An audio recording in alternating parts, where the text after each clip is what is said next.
un jardin qu'on a créé vraiment pour y vivre. Pour s'épanouir, ouais. C'est un jardin famille.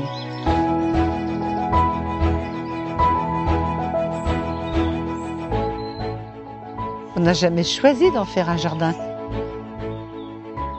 C'est un jardin qui s'est créé comme un puzzle. On n'avait pas d'idée globale de ce jardin. On a commencé par une construction, par une autre.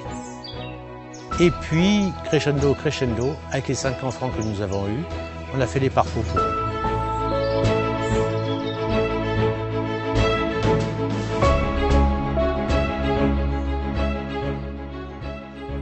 C'est plutôt un jardin ouvert sur la campagne. C'est un jardin onirique. C'est un lieu où on aime bien reprendre souffle. On avait des terrains agricoles pour commencer la pépinière. Après, on a un petit peu agrémenté. Et au fur et à mesure de l'arrivée de nos enfants, l'endroit a évolué pour que ce soit leur terrain de jeu en même temps que le nôtre.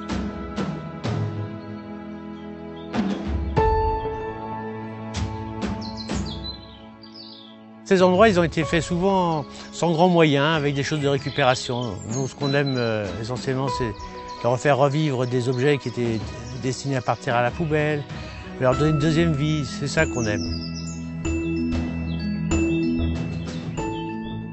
Écouter le silence. Et puis se reposer, pouvoir dormir et être ensemble et retrouver nos enfants dans tous ces endroits que nous avons vraiment bâtis pour eux et pour nous aussi, bien sûr.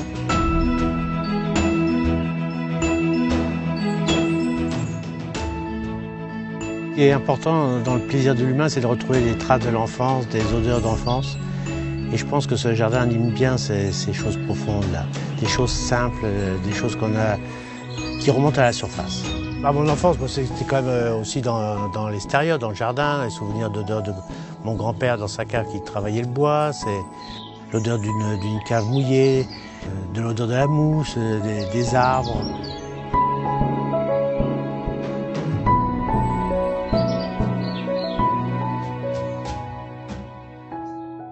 Donc ça, c'est sûr que j'aime bien les arbres, mais j'aime bien la forêt surtout, pour sentir la mousse, pour sentir les feuilles mortes.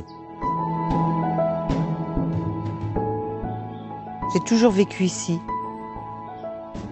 Maman a vécu ici, ma grand-mère.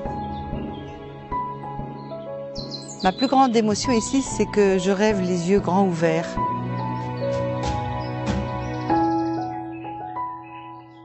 On lui a consacré énormément de temps, énormément d'énergie, énormément de tout. Voilà. Et nous sommes qu'au début.